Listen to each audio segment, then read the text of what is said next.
नमस्कार, मैं अमरजीत कुमार। स्वागत है आपके अपने YouTube चैनल ज्ञानपुरी ज्ञान में। आज की इस क्लास में हम सभी जानेंगे जो हमारा आधुनिक भारत के इतिहास का जो सीरीज चल रहा था उसमें वाइसराय, भारत के जो वाइसराय और गवर्नर जनरल की जो सीरीज चल रहा था उसमें भारत के गवर्नर जनरल को कंटिन्यू करेंगे। इससे पहले बंगाल के गवर्नर और बंगाल के प्रथम गवर्नर जनरल के रूप में जो कुछ भी पॉइंट थे और जितने लोग थे उसके बारे में ऑलरेडी चर्चा किए जा चुके।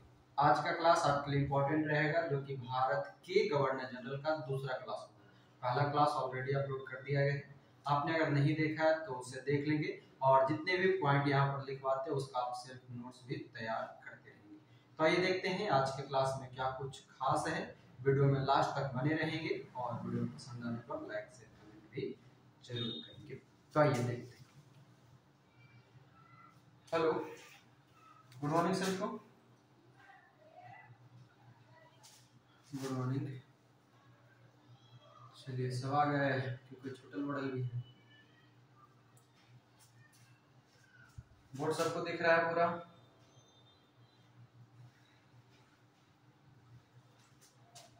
बताइएगा, बोर्ड दिख रहा है ना?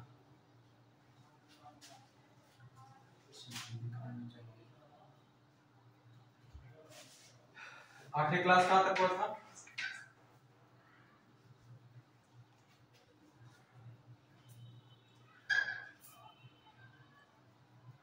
लॉर्ड ऑकलैंड क्या चल रहा था? भारत के गवर्नर जनरल।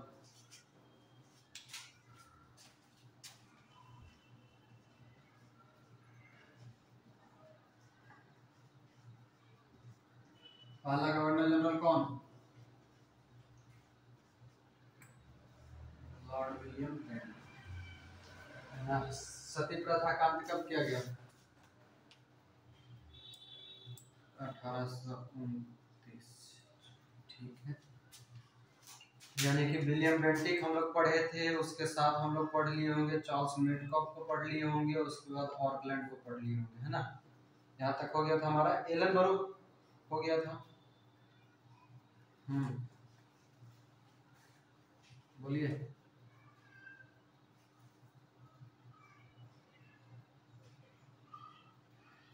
मिल जाएगा।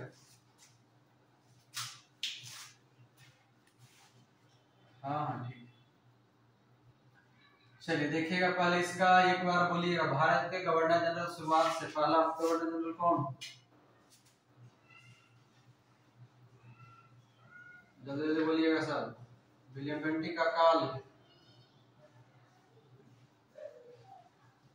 28 से 35। दूसरा कौन था? Charles Metcalfe. कब से कब तक? 35 से 36। चार्ल्स मेडकॉफ के बाद ऑकलैंड। ठीक है, कब से कब तक? 36 से 42। चौथा ऑकलैंड के बाद क्या पढ़े थे? एलन बरो। एलन बरो कब से कब तक? 42 से 44। यहाँ तक हम लोग पढ़ चुके हैं, है ना?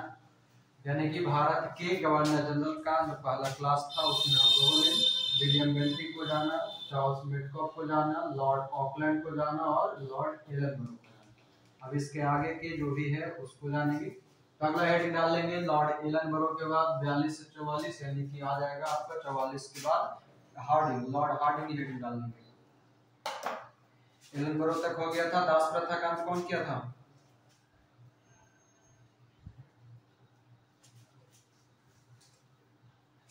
लॉर्ड एलन बरो। ठीक है, हाँ तो लॉर्ड एलन बरो। अगला हेडिंग डालेंगे लॉर्ड हार्डिंग।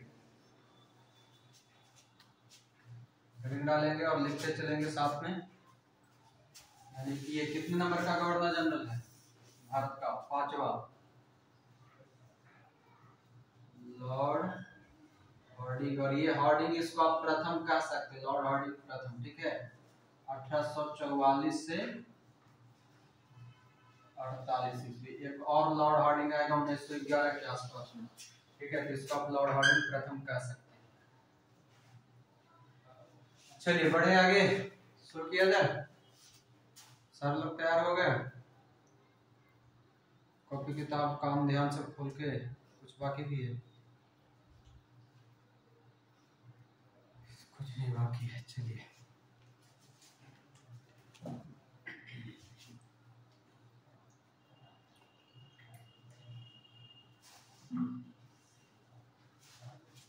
चलिए देखेंगे लॉर्ड हार्डिंग प्रथम, इसका शासनकाल है टोटल 1844 से 48। इसके समय में अगर देखा जाए तो ज्यादा कुछ नहीं, मगर जो भी है बड़ा खास है। सबसे पहले लिखेंगे प्रथम ओंगल सिख युद्ध। प्रथम ओंगल सिख युद्ध, ठीक है, जो सिखों के साथ होता है, जो बोला प्रथम ओंगल सिख युद्ध। और ये इसका समय है 1844 से 48, यानी कि प्रथम ओंगल सिख युद्ध होगा 1845 से 46 ईस्वी में। ब्रैकेट में वहीं पर लिख लेंगे। और इसके लिए कौन सा संधि होगा, संधि भी लिख लेंगे। हम बताएंगे लाहौर की संधि, नहीं लाहौर की संधि 1846 में। अमृतसर की संधि होता है 1809 में। लाहौर की संधि 1846 के द्वारा इसमें होता है, ठीक है। उसके बाद इसी के समय लिखिएगा बालिका जो शिशु हत्या था, बालिका शिशु हत्या के प्रतिबंध। बालिका मतलब जो लड़की होती थी, लड़की जो बच्चा में रहती थी, उसका हत्या का जो प्रतिबंध लगाया गया था वो। तो बालिका शिशु हत्या पर निषेध, बालिका शिशु हत्या पर निषेध। तीसरा पॉइंट लिखेंगे नरबलि प्रथा, नरबलि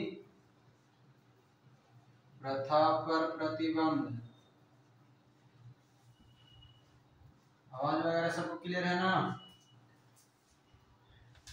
1844 में नरबलि प्रथा पर प्रतिबंध, हाँ 1844। और यहीं पर लिख लीजिएगा यह प्रथा खोंड जनजाति में प्रसिद्ध था।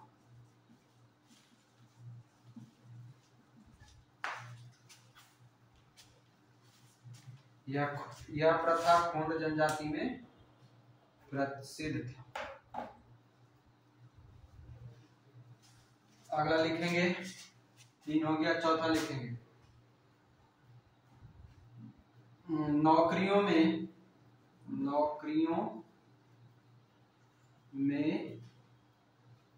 या उच्च पदों में अंग्रेजी भाषा की अनिवार्यता, मतलब अंग्रेजी आना जरूरी है, अनिवार्यता। नौकरियों या उच्च पदों में अंग्रेजी भाषा की अनिवार्यता, ये कर दिया गया, ठीक है। अगला लिखेंगे, इसका एक और इम्पोर्टेंट है सूरत में नमक विद्रोह। ध्यान रखेंगे वो स्वतंत्रता के समय वाला नमक है, और ये दूसरा है सूरत में नमक विद्रोह। इम्पोर्टेंट है ये घटना, ठीक है, नमक विद्रोह, सूरत में नमक विद्रोह। और आगे लिखेंगे जिसके तहत नमक कर मतलब टैक्स, नमक कर को आधा कर दिया गया,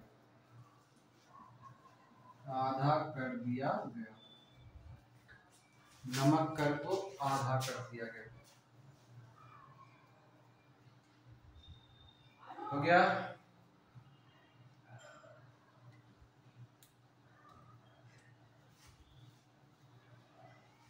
कोई दिक्कत यहाँ तक?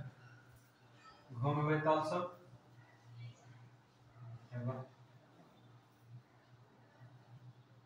कहाँ पर?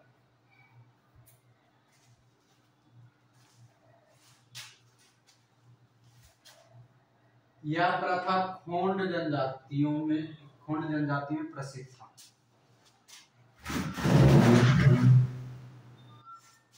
प्रथा खोंड जनजाति में प्रसिद्ध था। हो गया। नौकरियों में या नियुक्तियों में, उच्च पदों में अंग्रेजी भाषा की अनिवार्यता। आपके लिए एक पॉइंट इंपॉर्टेंट है, ठीक है, कि कौन से गवर्नर जनरल के समय अंग्रेजी भाषा को अनिवार्य किया गया, तो लॉर्ड हार्डिंग। उसके बाद आपके लिए इसमें एक ये इंपॉर्टेंट है, नमक विद्रोह। ध्यान रखिएगा, ये नमक विद्रोह है, नॉट नमक सत्याग्रह। नमक सत्याग्रह कब हुआ था, जल्दी 12 मार्च 1930। 12 मार्च जो दांडी यात्रा है 1930। इसका एक इंपॉर्टेंट ये रहेगा, प्रथम मंगल सिख युद्ध। सिख बोलेगा तो हार्डिंग। और उसके बाद एक ये सबसे इंपॉर्टेंट है, नरवली प्रथा। ठीक है, मिला जुला के इसका सब इंपॉर्टेंट है। और ये प्रथम मंगल सिख युद्ध में आपका लाहौर की संधि 1846, और एक जो होता है अमृतसर की संधि 1809 में होता है, रंजीत सिंह वाला, तो वो दूसरा है, ठीक ना। 1809 में जो होगा संधि वो मिनटों के साथ। चलिए, ये हो गया लॉर्ड हार्डिंग। हार्डिंग का बोर्ड हटा दें। अब अगला आएगा हमारा लॉर्ड डलहौजी। कितना, 44 से 47, 47 से 56 वाला।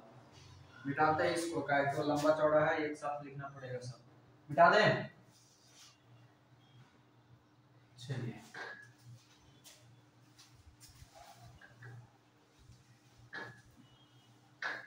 दिक्कत होगा बोलिएगा, खास करके नए लोग।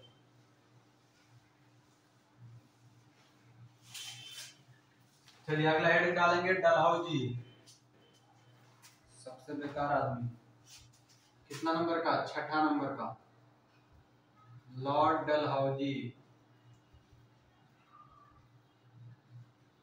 Lord Dalhousie. हार्डिंग का काल कितना से कितना तक था,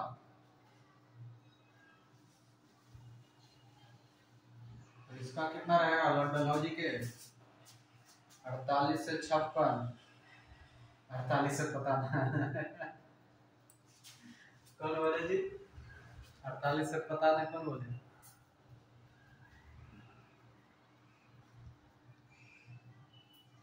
लवली, इतना प्यारा सवाल के आंसर दीजिएगा तो डलहौजी और शर्मा जाएगा फिर से जिंदा हो जाएगा। चलिए, लॉर्ड डलहौजी। इसका पहला पॉइंट एक करके हम लिखते चलेंगे। हाँ, शासनकाल लिख लीजिएगा 48 से 56। और ये बहुत से इंपॉर्टेंट है डलहौजी, ठीक है, सबसे बेकार आदमी है ये, तो एक का करके लिखते चलेंगे। लिखेंगे ये 12 जनवरी। 12 ऐसे ही इंपॉर्टेंट नहीं है, इच्छा है तो लिख सकते हैं। 12 जनवरी 1848 ईस्वी को गवर्नर जनरल बना। अगर हम गवर्नर ही बोल दें तो अभी समझिएगा गवर्नर जनरल। और कहाँ का, बंगाल की भारत का गवर्नर जनरल। अभी जो हम पढ़ रहे हैं विलियम बेंटिक के बाद, मतलब विलियम बेंटिक से वो सब भारत के गवर्नर जनरल है, ना कि बंगाल के। अब देखिए, 12 जनवरी 1848 ईस्वी को गवर्नर जनरल बना। लिख लीजिएगा, इसी में कंटिन्यू आगे लाइन लिख लीजिए, कहाँ लिखना बर्बाद किया। साम्राज्यवादी या साम्राज्यवादी सोच का था, मतलब ये साम्राज्य को किसी तरह से बढ़ाने वाला साम्राज्यवादी सोच का। ये तो इसका ये को जो सबसे इंपॉर्टेंट इसका पॉइंट है वह है, लिखेंगे, इसने राज्य हड़प नीति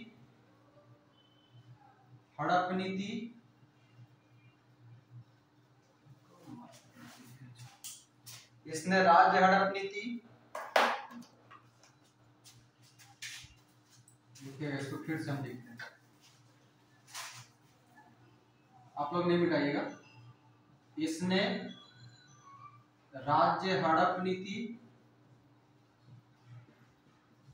स्लैश देंगे विलय नीति स्लैश देंगे गोद निषेध नीति। गोद निषेध नीति।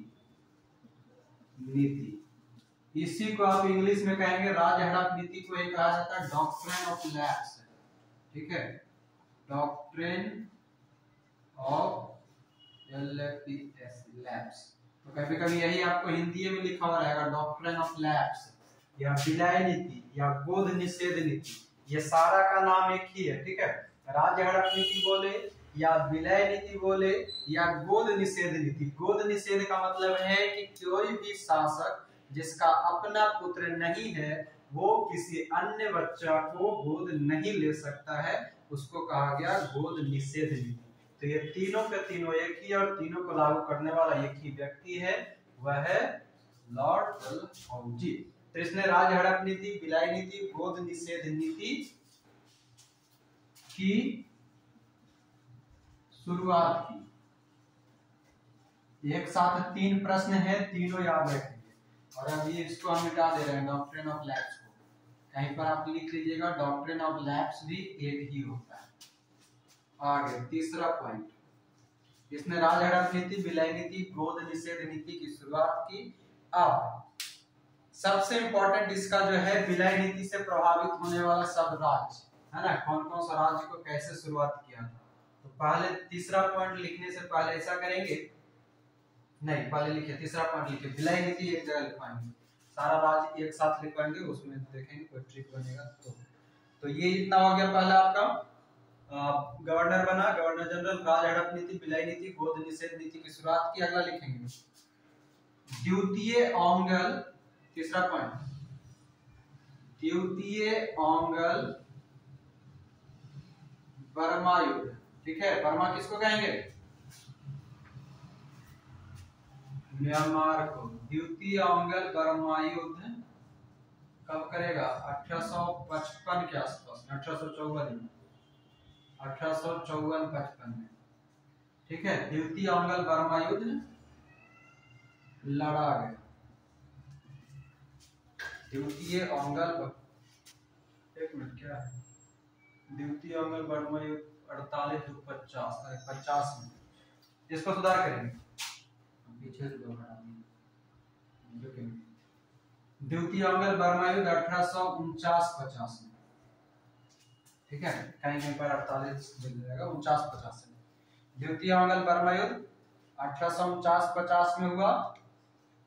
ठीक है, और इसी में एक लाइन और आगे जोड़िएगा, लिखेंगे सन 1852 में, इसमें जोड़ लेंगे सन 1852 ईस्वी में लोअर बर्मा, निचली जो बर्मा था उसको लोअर बर्मा और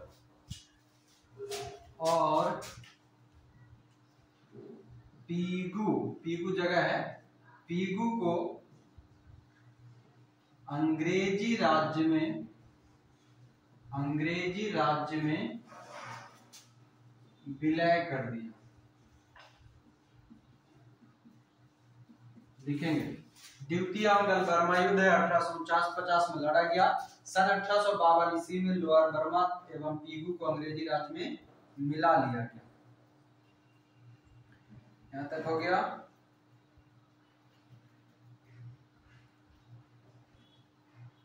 चलिए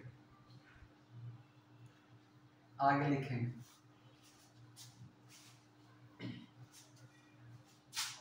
चौथा पॉइंट में क्या लिखेंगे कि प्रसिद्ध कोहिनूर हीरा, याद आया कुछ, प्रसिद्ध कोहिनूर हीरा, प्रसिद्ध कोहिनूर हीरा। आगे लिखेंगे सिख राज्य से लेकर महारानी विक्टोरिया को दे दिया गया। प्रसिद्ध कोहिनूर हीरा सिख राज्य से लेकर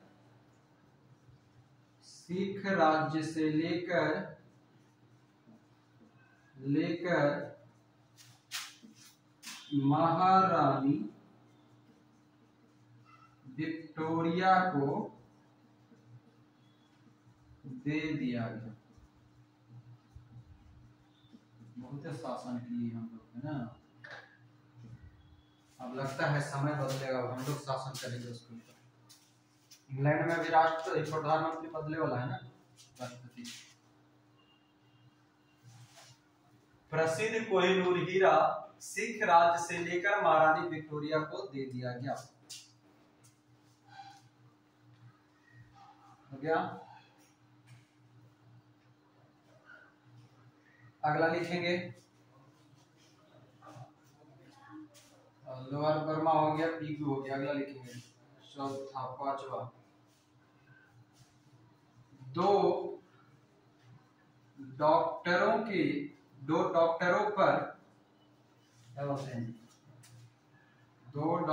पर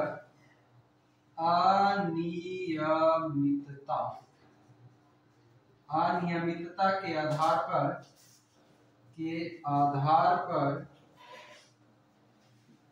सिक्किम को अंग्रेजी राज्य में मिला लिया। सिक्किम पर गया था तो सिक्किम को मिलाना था ना, तो वहां पर 2 डॉक्टर भेजा था, और डॉक्टर पर जो है आरोप लगा दिया कि दुर्व्यवहार किया गया है। मतलब डॉक्टर के ऊपर कि सिक्किम के लोगों ने डॉक्टर पर आरोप मतलब कि दुर्व्यवहार किया, और इसी आधार पे 1850 में सिक्किम को मिला लिया। ठीक है, कब? 1850 में।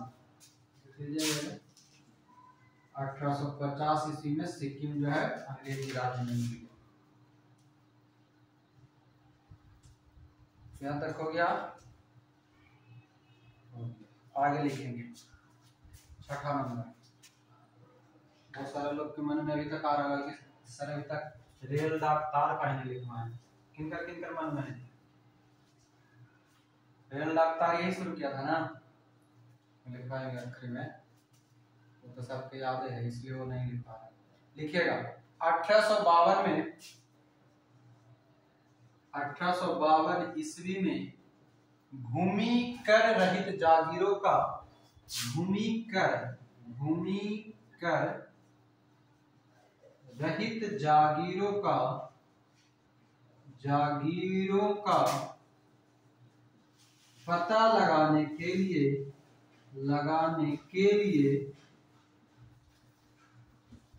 पता लगाने के लिए इनाम कमीशन की स्थापना की है। इनाम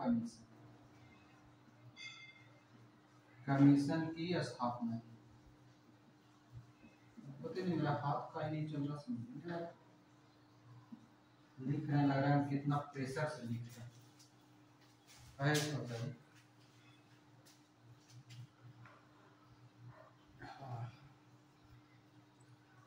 चलिए हो गया।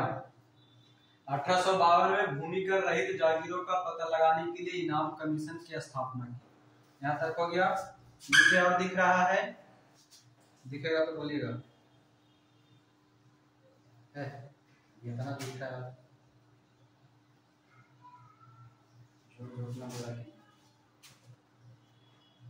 झूठ बोले कौआ काटे,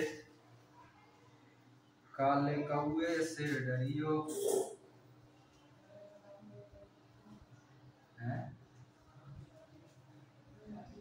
चलिए लिखेंगे, डलहौजी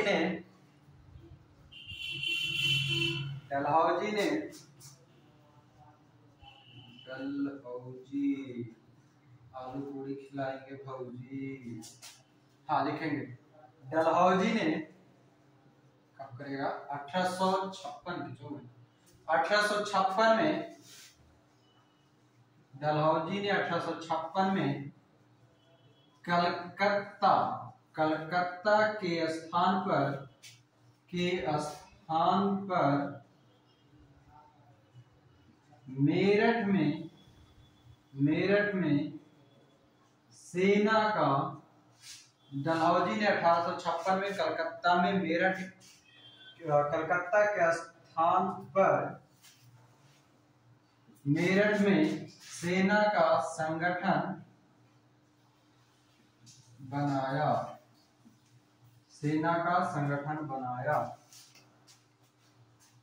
मतलब जो तोपखाना वगैरह था ना, उसको लेके चला गया था, बदल दिया था।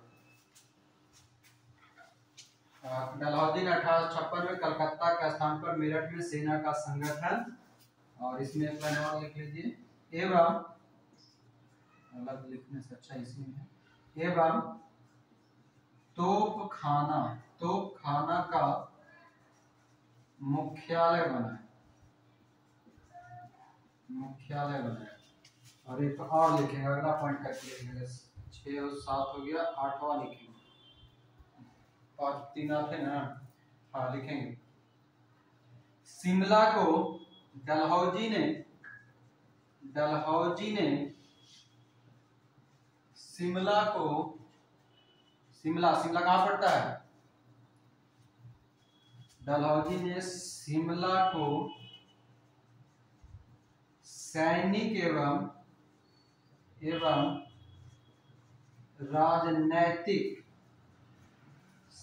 एवं राजनैतिक मुख्यालय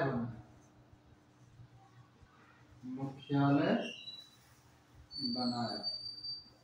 अब यहाँ तक लिखेंगे, ऊपर मिटाएंगे। अब डलहौजी ने शिमला को सैनिक एवं राजनैतिक मुख्यालय बनाया।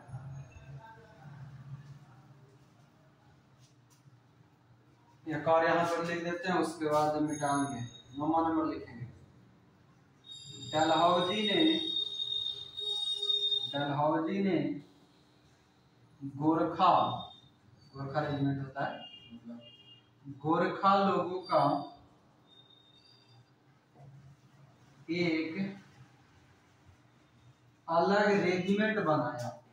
डलहौजी ने गोरखा लोगों का एक अलग रेजिमेंट बनाया। लिखिए जल्दी इसको।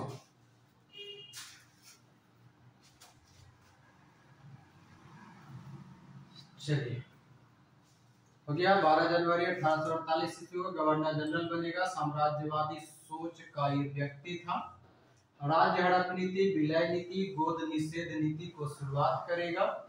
द्वितीय अंगल बर्मा युद्ध लड़ेगा। पहले का किसके समय में हुआ था और कब हुआ था? द्वितीय अंगल बर्मा युद्ध 1849 से 50 लड़ा गया। 1852 में लोअर बर्मा और पीगू अंग्रेजी राज में विलय कर दिया। कोहिनूर हीरा को लेकर गया। 2 डॉक्टर पर अनियमितता के कारण सिक्किम को मिलाएगा 1850 में। इनाम कमीशन बनाएगा 1852 में। फिर 1856 में कलकत्ता के स्थान पर मेरठ में तोपखाना का मुख्यालय बनाएगा। उसके बाद सैनिक एवं राजनीतिक मुख्यालय बनाएगा शिमला को, और गोरखा लोगों का एक अलग रेजिमेंट बनाएगा। किसका? गोरखा। यहां तक क्लियर है? कोनो दिक्कत, कोनो प्रॉब्लम? ठीक,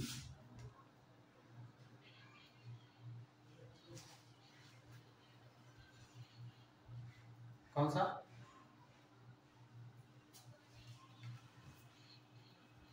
हाँ अभी लिखाते हैं, बर्मा लिखा दिया ना, सिख लिखा देंगे।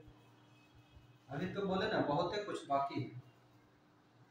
ये जो देखिए मैंने हुआ क्या ना, यही वाला, ये जो पूरा चौथा पॉइंट था ना, यहीं पर लिखना था, मेरे को छूटा है।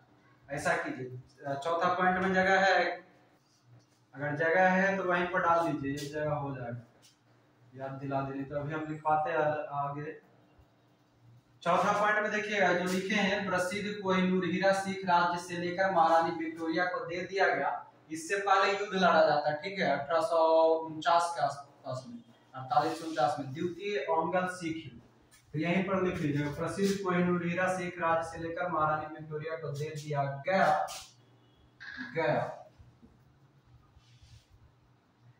और मिशन की शुरुआतें में लिखना पड़ेगा, छोड़िए इसको अलग से लिखिएगा, या फिर आगे यहाँ पर लिखिएगा, आगे लाइन जोड़िएगा। द्वितीय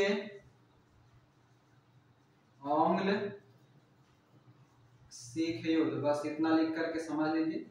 1848 से 1849 इतना में समझ जाइए। उसी के तहत ये हीरा जो है, कोहिनूर हीरा चला जाएगा महारानी विक्टोरिया के पास, ठीक है। क्या कि जो सिख लोग था वो हार जाता है, और हार जाने के कारण ही दूसरा मंगल सिख युद्ध के कारण जो कोहिनूर हीरा था सिख लोगों के पास, वो महारानी विक्टोरिया को दे दिया था।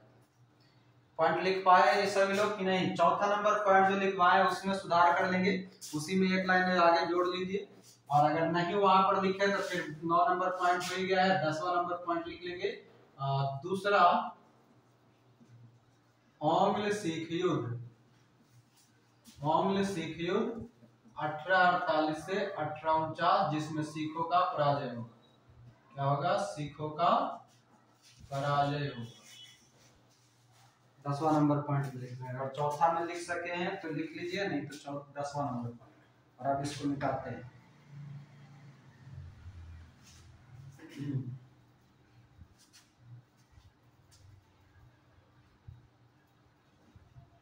जी चल रहा है ना, उसको रहने देते हैं। नीचे सबका हो गया, पूरा मिटा दें। गुंगो बहरों की फौज बोलिएगा हो तो अभी घोंगा सिख का नाम रख देंगे। घोंगा सिख का नाम सब जानते हैं ना? कितना पत्थर मारते रहो सुनने नहीं करेगा। लास्ट वाला 10वां बोले थे ये कि दूसरा आंग्ल सिख युद्ध 1848 से 49, जिसमें सिखों का पराजय होता है। नहीं, उसके बाद बोले घोंगा सिख।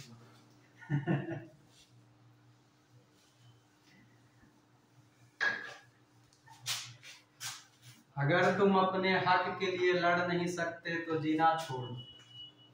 ठीक है? अगर तुम अपने हक के लिए लड़ नहीं सकते तो जीना छोड़ दो, और पढ़े लिखे होकर के बोल नहीं सकते तो फिर कलम तोड़ दो।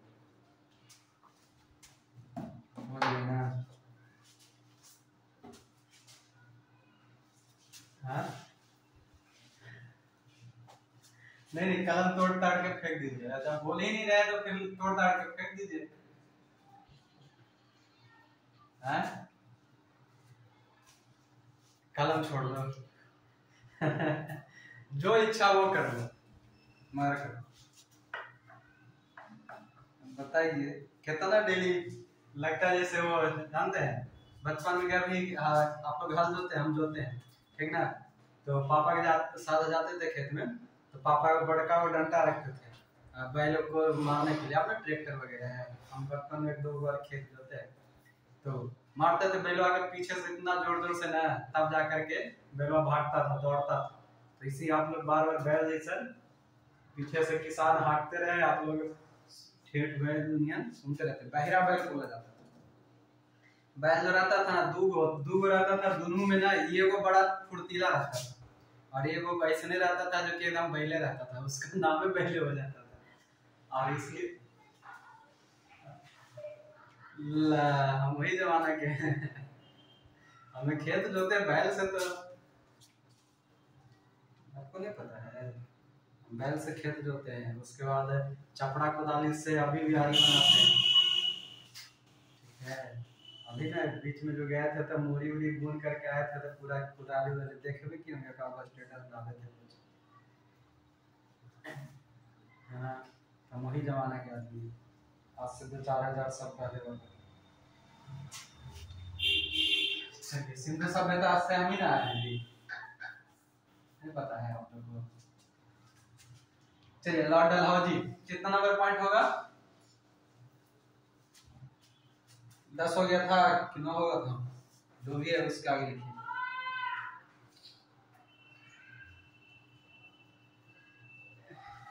क्या बोले?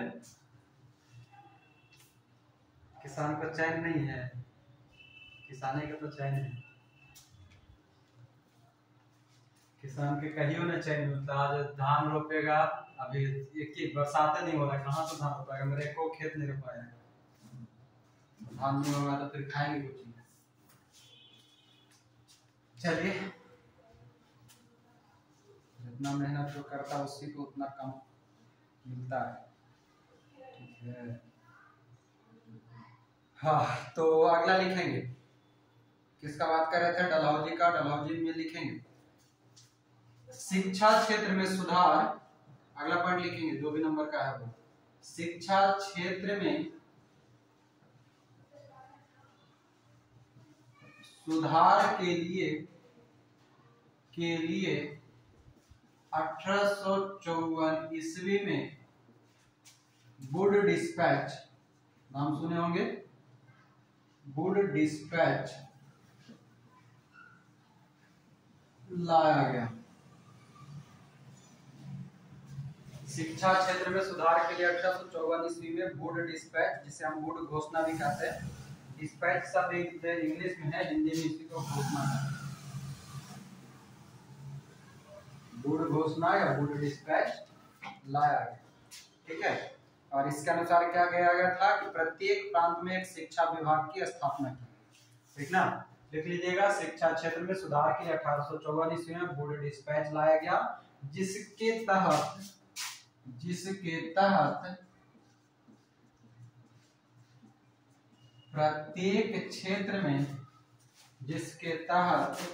प्रत्येक क्षेत्र में एक शिक्षा विभाग की स्थापना किया गया। वुड डिस्पैच समझ गए क्या था?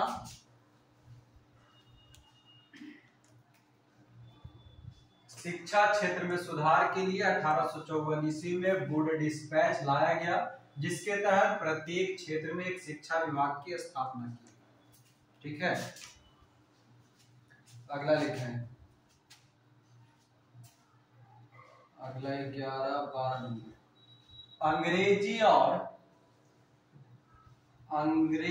और प्रादेशिक भाषाओं, प्रादेशिक मतलब क्षेत्रीय भाषा, अंग्रेजी और प्रादेशिक भाषाओं के लिए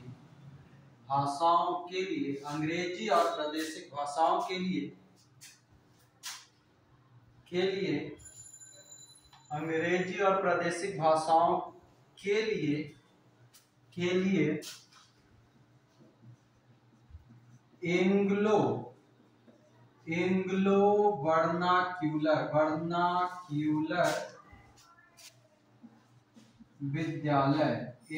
वर्नाक्यूलर विद्यालय की स्थापना की गई।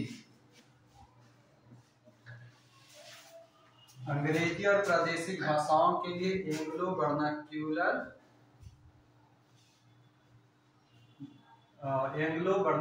विद्यालय की स्थापना की गई। और आगे लिखिएगा, अंग्रेजी और प्रादेशिक भाषाओं के लिए एंग्लो वर्नाक्यूलर विद्यालय की स्थापना की गई एवं, इसी में आगे जोड़ लीजिए, की गई एवं ग्रामों में, ग्राम मतलब गांव में प्रादेशिक भाषा के लिए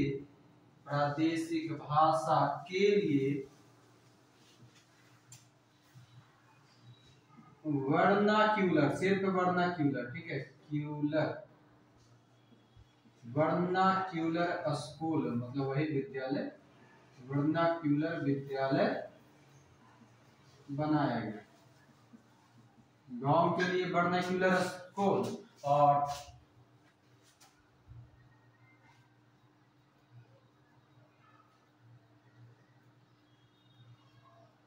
हेलो,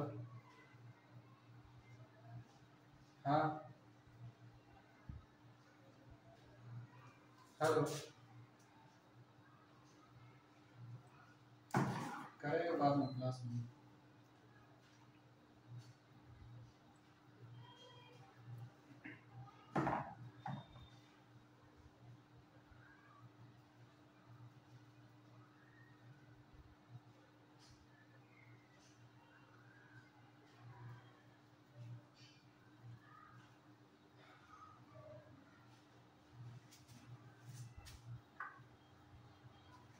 हाँ, चेक कीजिएगा, सबको आवाज सब क्लियर है, वीडियो सब दिख रहा है?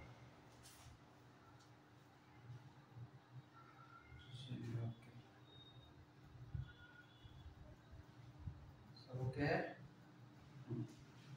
चलिए, ये हो गया अंग्रेजी भाषा और प्रादेशिक भाषाओं के लिए एंग्लो वर्नाक्यूलर विद्यालय।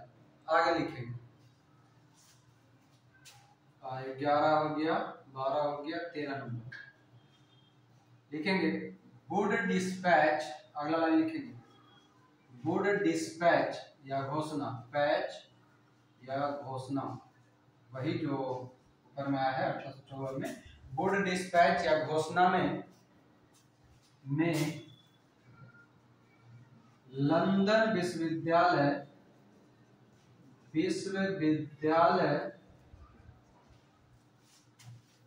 के आधार पर कलकत्ता, बम्बई और कौन सा प्रेसिडेंसी था, मद्रास, कलकत्ता, बम्बई और मद्रास में विश्वविद्यालय स्थापना करने की बात की गई। वुड डिस्पैच या घोषणा में लंदन विश्वविद्यालय के आधार पर कलकत्ता, बम्बई, मद्रास में विद्यालय की स्थापना करने की बात की गई है सिर्फ, ठीक है, मतलब अभी विचार ही कर रहा है, ठीक है। में विश्वविद्यालय की स्थापना करने की बात कही गई एवं 1857, ध्यान दीजिएगा, डलहौजी हट जाएगा मगर आगे लाइन जोड़ दीजिए, एवं 1857 ईस्वी में 1857 ईस्वी के अधिनियम द्वारा विश्वविद्यालय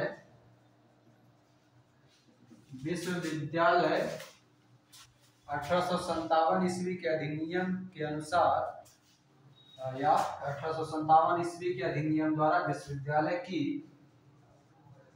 स्थापना की गई। पूरा सेंटेंस समझ गए?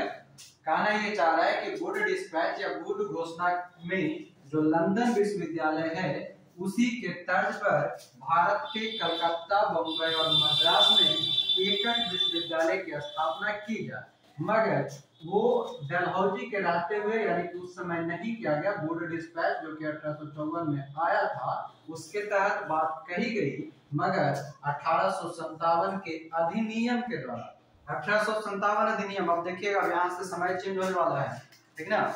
1857 ईस्वी के अधिनियम द्वारा विश्वविद्यालय की स्थापना की गई। बात क्लियर है? अब आगे यहाँ तक तो हो गया। इसका अगर एक तरह से देखा जाए तो ये जो 3 पॉइंट आपको हम लिखवाए हैं वो आप सीधा सीधा कह सकते हैं कि डलहौजी के शिक्षा में सुधार से संबंधित है। किससे संबंधित है? शिक्षा में सुधार से संबंधित इसका ये 3 पॉइंट है। आप इस तरह से भी याद कर सकते हैं। यहाँ तक अगर हो गया है तो जल्दी से बताएंगे, अभी आगे भी बहुत सारे पॉइंट इसका बाकी 1848 से 56 है ना, अभी रेल डाक तार बाकी है, इसका मिटा दे, इसको मिटा रहे हैं ऊपर से। तो ये तीनों गवर्नरेट तो है जिसको कि सबसे ज्यादा पढ़ना है, सब बहुत ही काम किया।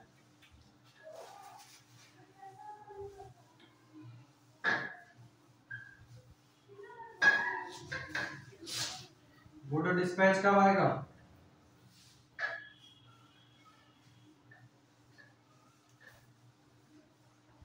वुड डिस्पैच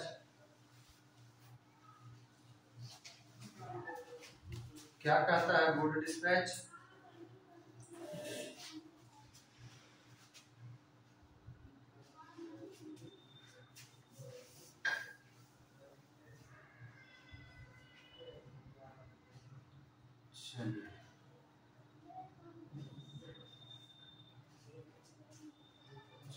ठीक है। अब आगे आइए, कितना नंबर पॉइंट हो गया था? पॉइंट नंबर कितना है? 13 होगा। कैसे लिखा था? 10 और 3 वैसे ना। 13 नंबर पॉइंट लिखेंगे 16 अप्रैल ना जो ट्रेन चलता है, 16 अप्रैल 1853 ईस्वी को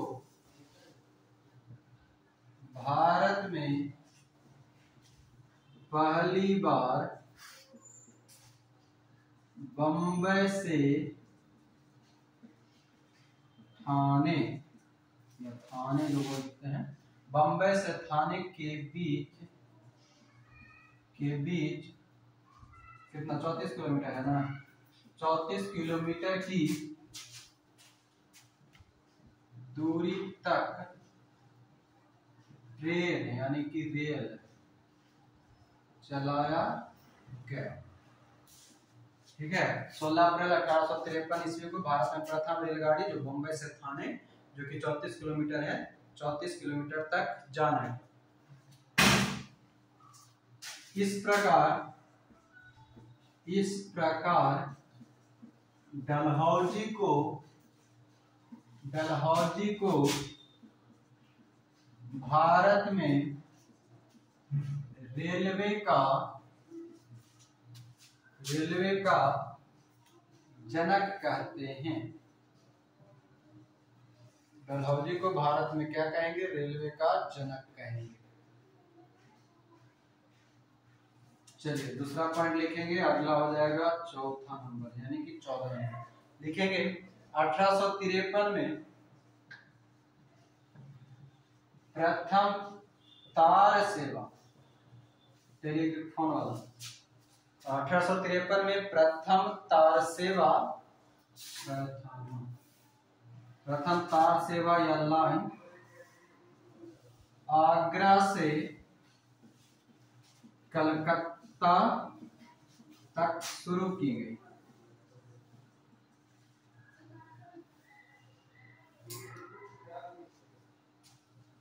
अठारह सौ तिरपन में प्रथम तार सेवा या लाइन आगरा से कलकत्ता तक शुरू की गई। फिर अगला लिखेंगे 15 नंबर 53-54। 1854 ईस्वी में लिखते चलेंगे। 1854 ईस्वी में नया पोस्ट ऑफिस एक्ट के तहत 1854 ईस्वी में नया पोस्ट ऑफिस ये वाला प्रश्न अभी फिलहाल कुछ में पूछा हुआ है, अभी हाल फिलहाल कोई एग्जाम नहीं। 1854 ईस्वी में नया पोस्ट ऑफिस एक्ट के तहत भारत में प्रथम डाक सेवा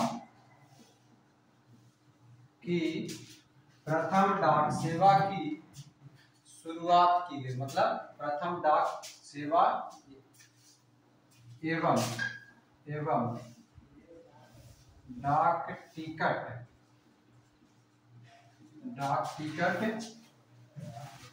की शुरुआत की गई। भारत में पहली बार डाक टिकट जारी किया गया था और डाक सेवा शुरू किया गया 1854 के नया पोस्ट ऑफिस एक्ट। अगला लिखेंगे 16 नंबर। 1854 ईस्वी में लोक निर्माण विभाग की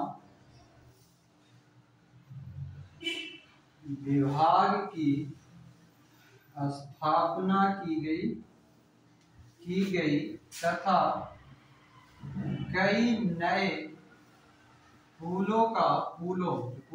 पुलों का निर्माण किया गया।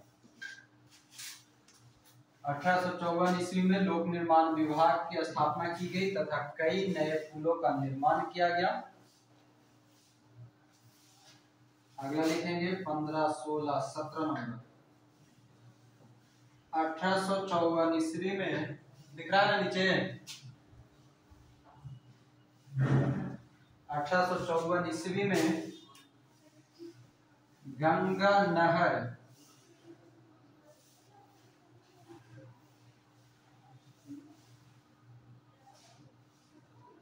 1854 ईस्वी में गंगा नहर को खोला गया तथा जीटी रोड जो ग्रांड ट्रंक रोड है, जीटी रोड का मरम्मत किया गया।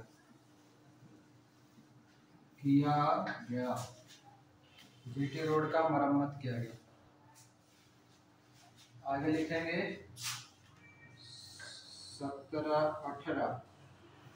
1855-56 ईस्वी में प्रसिद्ध संथाल विद्रोह हुआ। संथाल विद्रोह कौन किया था? 1855-56 ईस्वी में प्रसिद्ध संथाल विद्रोह हुआ, जिसके प्रमुख नेता सिद्धू और कान्हू थे। सिद्धू और कान्हू थे। ठीक है, सिद्धू और कान्हू थे। ऊपर मिटा रहे हैं।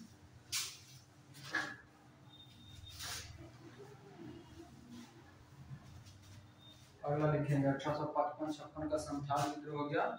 आगे लिखेंगे हाँ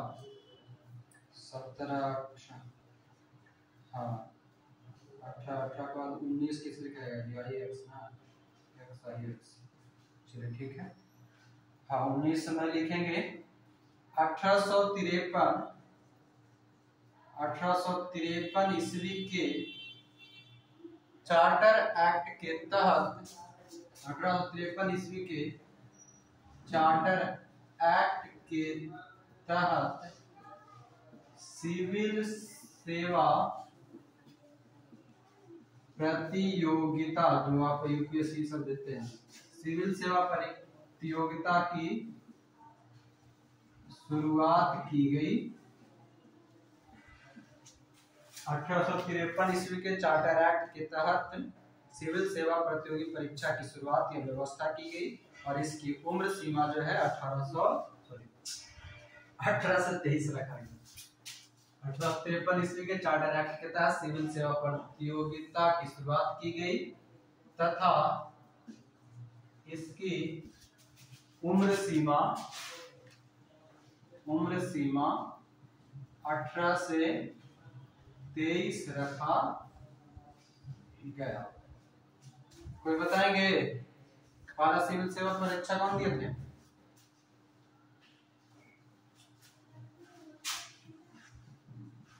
भारत में सिविल सेवा परीक्षा सर्वप्रथम सत्येंद्र नाथ बोस है ना? सत्येंद्र नाथ बोस ही है ना जी ना? भारत में सिविल सेवा परीक्षा सर्वप्रथम सत्येंद्र नाथ बोस ने 1863 ईस्वी में, टैगोर है, सत्येंद्र नाथ टैगोर भाई, हाँ ठीक है, 1863 ईस्वी में सत्येंद्र नाथ टैगोर ने पास किया।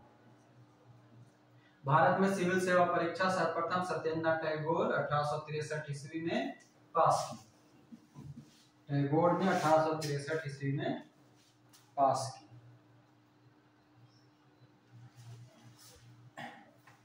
इसी में एक लाइन जोड़ लीजिएगा, यहाँ पर उसमें लिखाते हैं पास किया, वहां पर एक स्टार मार्क करके लिखिएगा। मतलब ये जो 20 नंबर पॉइंट हो 20 नंबर पॉइंट रहने दीजिए, एक स्टार मार्क देकर के लिख लेंगे। 1922 में आगे से आएगा तो लिखवाएंगे 1922 में प्रथम सिविल, नहीं रुकिएगा, 1922 ईस्वी में सिविल सेवा परीक्षा पहली बार इलाहाबाद में आयोजित कराया गया। स्टार मार्क देकर के लिख लेंगे। 1922 ईस्वी में सिविल सेवा परीक्षा को पहली बार, मतलब भारत के अंतर्गत इलाहाबाद में पहली बार सिविल सेवा परीक्षा आयोजित हुआ था।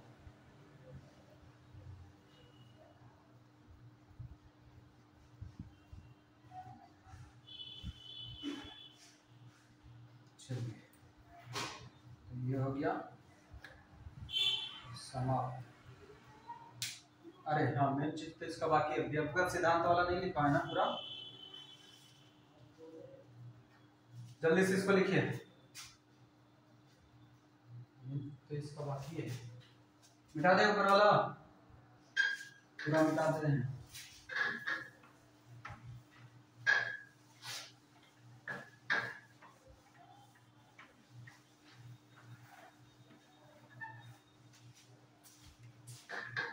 और हेडिंग डालेंगे विलय नीति के अंतर्गत राज्य। हेडिंग डाल लेंगे विलय नीति के अंतर्गत राज्य। ये विलय नीति वाला है, ठीक है। उधर हम लोग सहायक संधि पढ़े थे, लिखेंगे पॉइंट डालेंगे विलय नीति के तहत राज्य, ठीक है। एक एक करके पॉइंट लिखते चलिएगा। पहले एक ट्रिक बताते हैं, अगर याद रहा तो ठीक, ठीक ना, नहीं याद रहा तो फिर ये जो दिखाएंगे लिख लीजिएगा। देखेंगे सत्यजात संभल के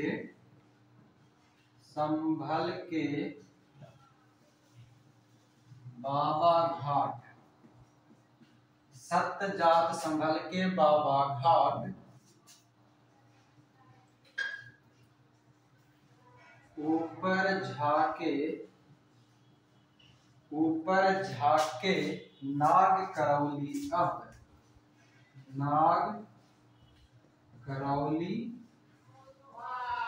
अब ये आपका पूरा जो है जो राज्य है वो है। अगर समझ में आए तो ठीक है, यहाँ पर लिखते हैं आप लोग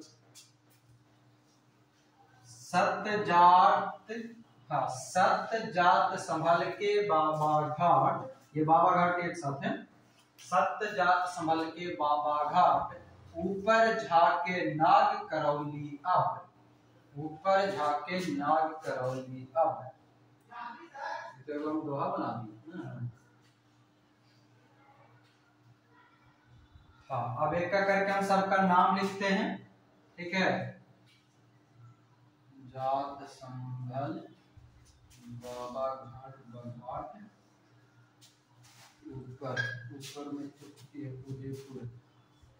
उदयपुर झांसी नागपुर करौली अपर। हाँ, अब देखिएगा हम सबका नाम लिख रहे हैं, ध्यान से लिखते चलिएगा। सत्य मतलब सतारा, जैसे लिखे हैं उसी तरह से लिख लीजिए, याद रहेगा। सत मतलब सतारा, इसमें बाद में लिखेंगे। जात मतलब जैतपुर, संभल मतलब संभलपुर, बाबा घाट मतलब बघाट, बाबा घाट मतलब बघाट, ऊपर मतलब उदयपुर, ये उदयपुर है जो कि मध्य प्रदेश में, ब्रैकेट में लिख लीजिएगा मध्य प्रदेश में। झाके मतलब झांसी,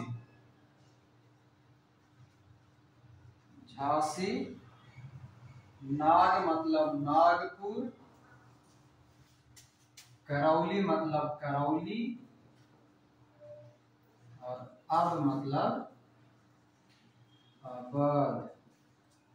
कोई छोटा भी? और ये बघाट याद रखिएगा, हिमाचल प्रदेश में है।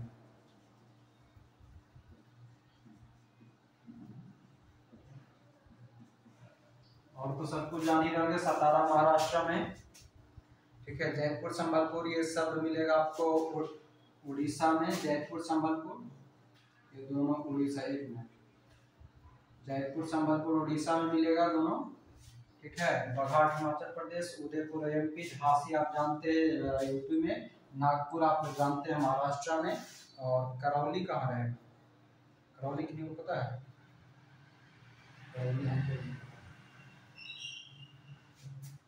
करौली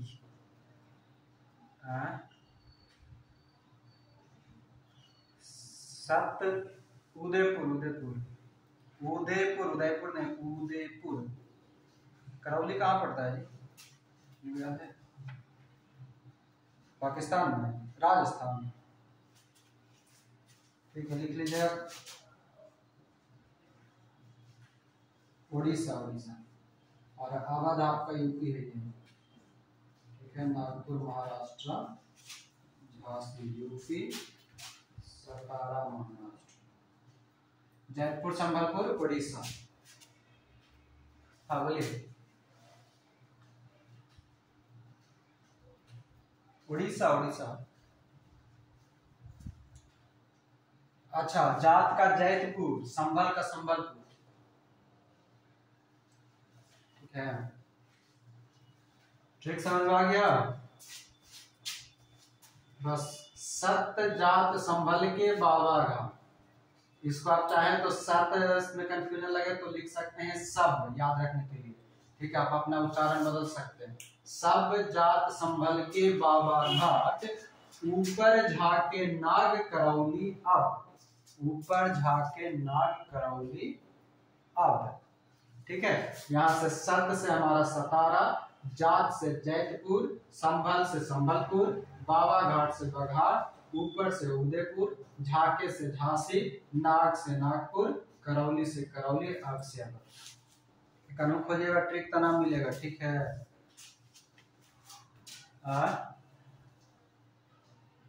कौन है राजस्थान में ना? ये उदयपुर है नहीं, ये उदयपुर, और ये हम जो लिखे हुए हैं उदयपुर, ये उदयपुर राजस्थान में है और ये उदयपुर मध्य प्रदेश में है, ध्यान रखिए। चलिए अब सबका ईस्वी लिखते हैं। सबसे पहले सतारा, सतारा को सताएगा 1848 में, जैसे ही आता उसी सताता है। ठीक है, 1848। अगला साल सताएगा ये दोनों को, जयपुर संबलपुर दोनों को। ठीक है, दोनों का डेट लिखिएगा 1849। सब जात संबल 1748, 1848, जात और संबल 49, बाबा घाट 50 के बाबा 1850। बाबा की उम्र कितना है? 50, 1850। उदयपुर जो है ये 52, 1852, उदयपुर 1852। फिर झांसी 53, झांसी 1853। फिर नाग को काटेगा 54 में, नाग 54, 1854। करौली 55, 1855। अवध 1856। सबसे आखिरी में इसी को मिलाता है। ठीक है, एक जगह कंटिन्यूसली उसको लिख लीजिए, याद भी रह जाएगा। 1852 ना दिख रहा? उदयपुर 1852,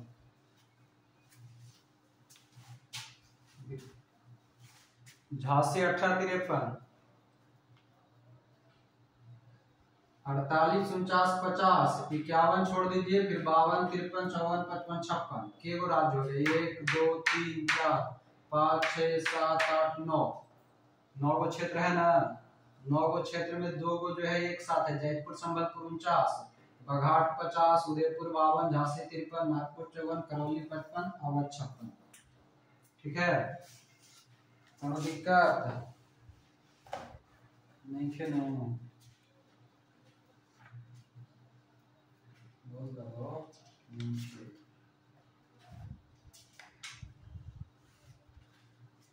सहायक संधि वाला सबको याद है ना? भुला गए? है हिम्मत तो भौक संध्या याद है कि भूल गए? याद है ना? याद रखिएगा। ये दोनों में कंफ्यूजन भी होता है तो इसकी भी याद रखिएगा। सहायक संधि वाला भी, बिलेजली वाला जो है।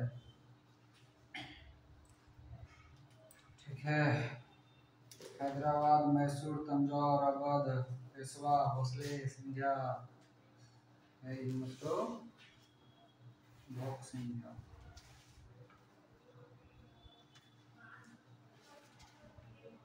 चलिए ये हुआ कंप्लीट। डलहौजी। डलहौजी के साथ साथ क्या कंप्लीट हो गया? भारत के गवर्नर जनरल। ठीक है।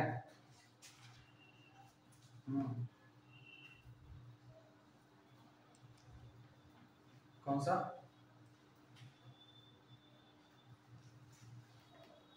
क्या बोले?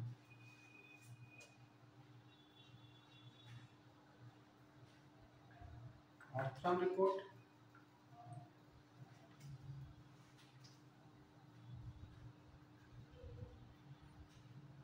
हाँ तो ये है ना 56 वाला आखिरी में सबसे आखिरी में पूछता है ना कि सबसे आखिरी में डॉक्टर लैब्स का शिकार कौन हुआ।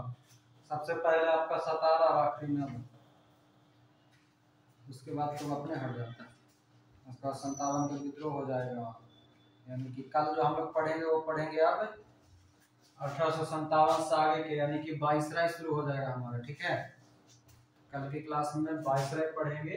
आज का क्लास यहीं पर एंड करेंगे। अभी के लिए सबको धन्यवाद।